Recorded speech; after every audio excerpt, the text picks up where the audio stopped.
ये बताता हूँ। मानव जन्म लेने के बाद मंगल की राशि अष्टम भाव में मृत्यु को प्राप्त करता है।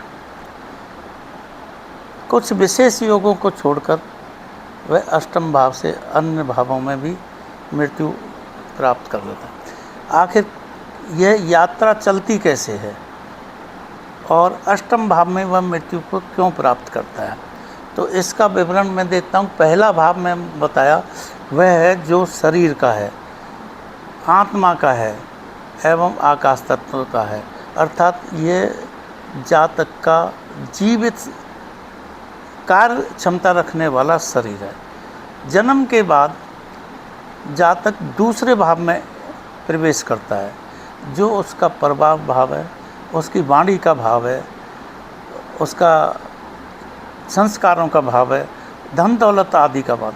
जैसे ही बच्चा जन्म लेता है तो बच्चे को दूसरे भाव में आना पड़ता है, तब वह अपने परिवार के लोगों का परिचय प्राप्त करता है।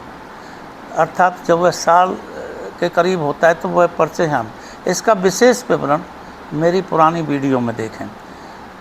तीसरे भाव में वह नए नए दोस्त बनाता है, नए नए फ्रेंड बनाता है, अपने अड़ोस पड़ोस में घूमना शुरू कर देता है, क्योंकि तीसरा भाव इसका है। यहाँ पर उसको सिबलिंग भी प्राप्त होते हैं, भाई बहन भी प्राप्त होते हैं। चतुर्थ भाव उसका धन का भाव है, जमीन जायदाद का भाव है, वाहन गाय भैंस आदि का भाव है एवं माता का भाव है।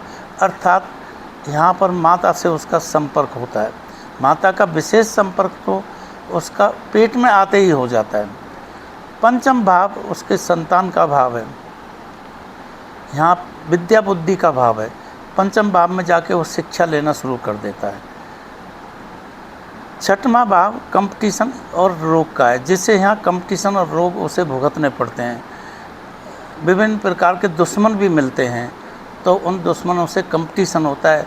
जीत हार तो कंपटीशन भाव और भावेश के अनुसार होता है। सप्तम भाव पत्नी का होता है, यहाँ पर उसको पत्नी मिलती है, पत्नी के स्वभाव आदि का होता है, व्यापार का होता है। अब ये देखिए अष्टम भाव जो है, यहाँ पर वो मृत्यु को प्राप्त हो जाता है।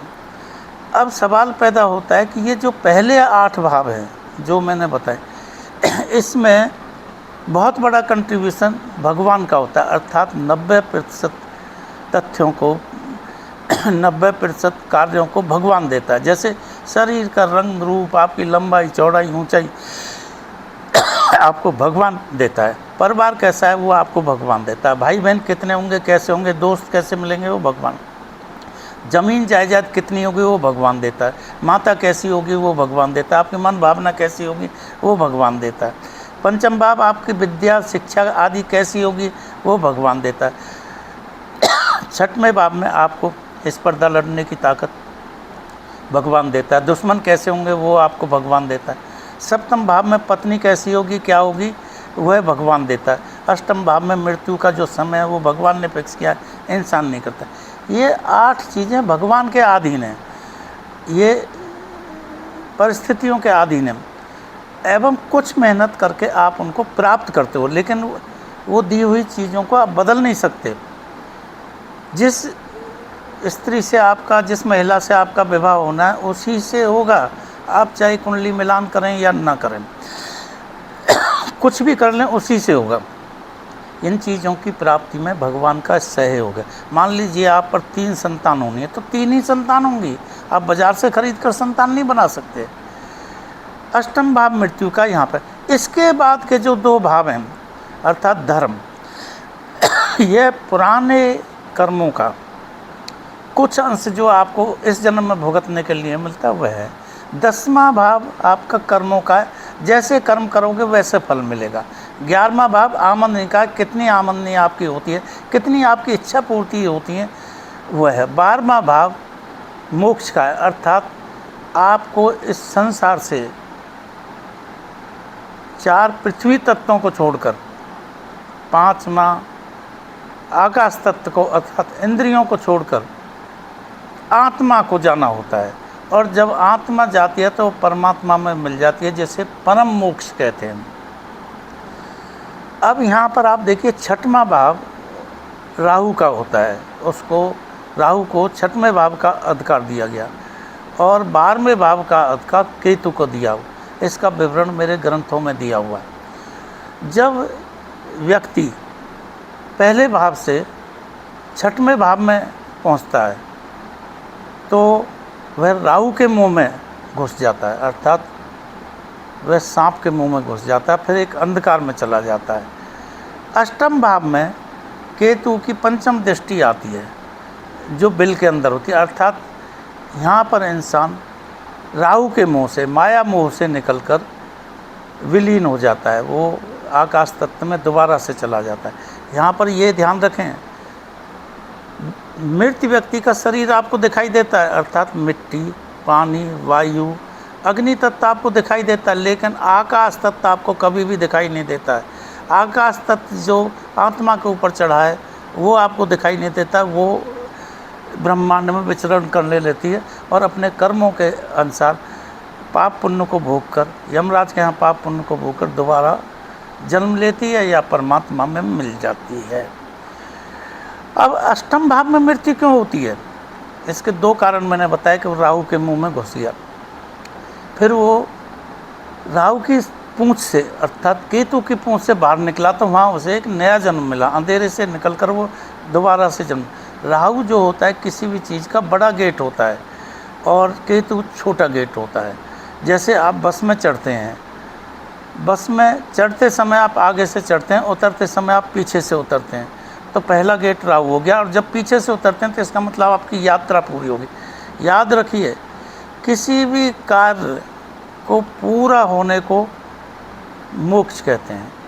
मोक्ष का मतलब यह नहीं है एक परमात्मा से ही मिलना है, वह आत्मा का मोक्ष है। और बाकी मोक्ष क्या होते हैं? मान लीजिए आपका कोई मुकदमा चल रहा है, वो मुकदमा समाप्त हो गया तो इसका मतलब है उस मुकदमे से आपको मोक्ष मिल गया। मान लीजिए आप प्लॉट बेचना चाहते हैं, वो प्लॉट बिक गया तो इसका मतलब है आपको प्लॉट बेचने की क्रिया से मोक्ष मिल गया। आपने शिक्षा प्राप्त की, 20-22 साल परीक्षा की, रोज़ मेहनत करते थे, पढ़ने जाते थे, माता पिता आपको तैयार कर, लेकिन जिस दिन ही आपने पढ़ाई पूरी करके अपने व्यवसाय में आ गए तो उस दिन आपको पढ़ाई से मोक्ष मिल गया। इससे मोक्ष है। तो 8 भाव तक जो है वो तब मृत्यु क्यों होती है? अष्टम भाव एक जलीय राशि है।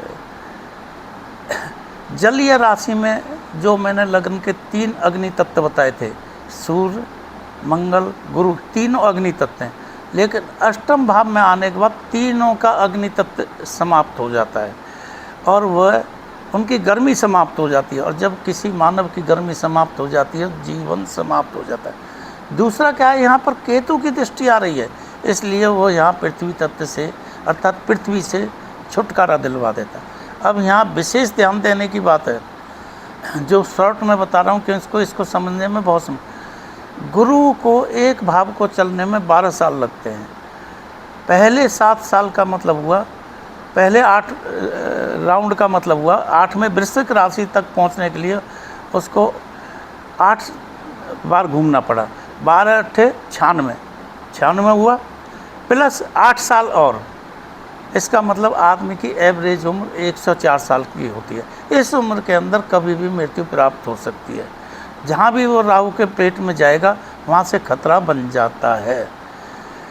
दूसरी बात नोट करें, नाड़ी ज्योतिष में पुरुष ग्रह के लिए गुरु को देखा जाता है।